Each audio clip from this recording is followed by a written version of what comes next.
JJ, camera showed you kind of talking to Joey there in the late stages of the game. Could you talk about that conversation and what it's like seeing a guy you've gotten to know struggle so publicly? Yeah, what we talked about we'll keep between ourselves, but he's a good friend and he's a really good kicker, and the last couple of weeks have been not what we all had hoped, and so we were just chatting as friends and as teammates, and it was a good talk. What do you think of the new kicker? He's tall. We just met today, so haven't really had a chance to get to talk with him much other than the particulars of football. So he was obviously in New York with Graham, and so I called Graham, and he had nothing but good things to say. So that's always a good way to start a relationship, with everyone kind of saying you're a good guy. Did you get much of a chance to kind of in pregame sort of see his swing and just sort of see what he brings to the field? Yeah, you're trying to get some timing going. I think that takes weeks and months and years to really know each other in and out. So you're trying to rush some of that and do it all in a pregame, and most of those conversations are going to be between the kicker and the holder.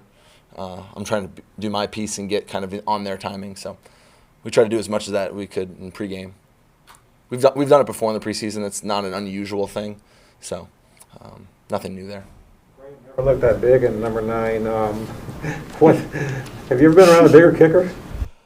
Probably not a guy as thick as him. Harrison was 6'5", so we've had tall kickers, we've had big kickers. Every kicker that's been through here in probably 15 years has had a bunch of muscle. So.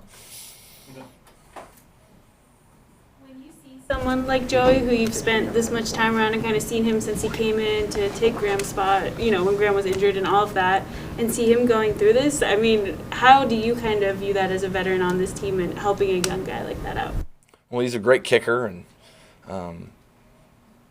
I try to offer words of encouragement, perspective. Our coaches do the same thing. Like, obviously, Chase played. He's been in a lot of these wars. Having Mike Cyphers around the last 4 or 5 weeks helps. The kickers in particular. Ed is there to give encouragement and kind of explain what he sees. So some player perspective, certainly tons of coaching perspective. As far as a player goes, you're trying to make sure you're doing your part, and just try to give perspective. I mean, there's no advice a long snapper can give to a kicker, but do my job to the best of my ability, and really work on timing and rhythm and all those things. JJ, did you take every snap tonight? No, I took. I think I took all but one field goal, and then Thomas did all the punts today. What's been the relationship with you and Fletch, and how's that kind of developed over time? It's been really good. Thomas is a really good young man. He's a really good long snapper. He has tons of stories from Alabama, so we've loved to pick his brain. And he's because of his family, spent the last little bit of time in Phoenix, where I'm from. So we've had plenty of icebreaker questions, and that's led to a really good relationship. We've certainly enjoyed competing against each other here for the last, whatever it's been, 3 or 4 months. So it's been great getting to know him. It's been nice having another guy in the building that knows what you're doing, what you're going through. Matt said the other day, he said that you came in focused this year. Did drafting a long snapper kind of get your attention? Oh, and someone asked me this a couple days ago. I mean, I think I was probably a little numb the first couple of days, but my off-season preparation started in February, so not that. Drafting Thomas did not change anything about the way I prepared for the season or any other season for that matter. What made you know? It's interesting. What's that? What made you know? Having a player drafted at your position. There's only one of us, so you understand that there's a lot of ramifications that come with it. So that it was just shocking, but I understand it's the business, and so after a day or two, got back to work and it's been normal since then.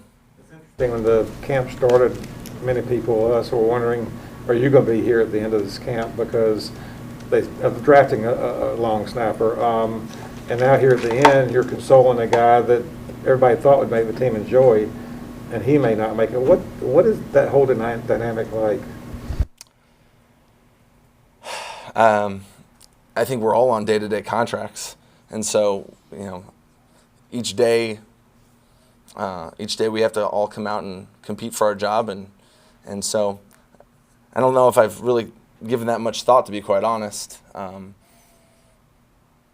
know if I have a better answer for you than that.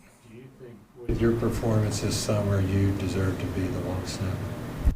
It's not my decision to make. I feel really proud of the way I've performed. I feel really good about what I'm doing. I feel really good in general. And so that's not really my decision to make. Hopefully it'll go my way, but I'm excited for the season. JJ, special teams made a big play today to set the tone before the first touchdown. How you keep the guys motivated in that unit so you can make a big impact every time you guys are on the field? Special teams is so random at times, especially a muffed punt, a bad bounce of the ball. You have to play every play like it's coming to you, and we only get so many. I think we had, I'm trying to think off the top of my head, 6 punts and maybe a couple kick returns. So that's 8 plays, 9 plays in the game. And obviously kicks, those kind of go without saying, but you just never know which ball is going to bounce to you. And, I think back to, we've had a couple punts over the last few years that we've scored touchdowns, and those are game-changing plays. Anytime you can get 50 yards of field position and get the ball, I mean, the crowd would go nuts for a 50-yard pass.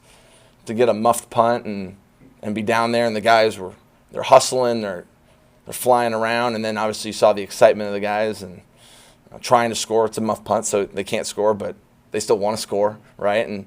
And just playing every play like the ball could be coming to them. We talk about having the hat on your head, and that means time to make the play. And so it was cool to see that. We've had a couple of those this preseason. That's been fun. It keeps the energy high. We'll do one more. JJ, what's the next few days going to be like for you leading up till Tuesday? Same as every other day. I mean, I think we'll come back in tomorrow. We'll watch the film. We'll treat it like the day after a game, and then we'll start preparing for the Jets. And so I'll show up and do the same thing we do every single day.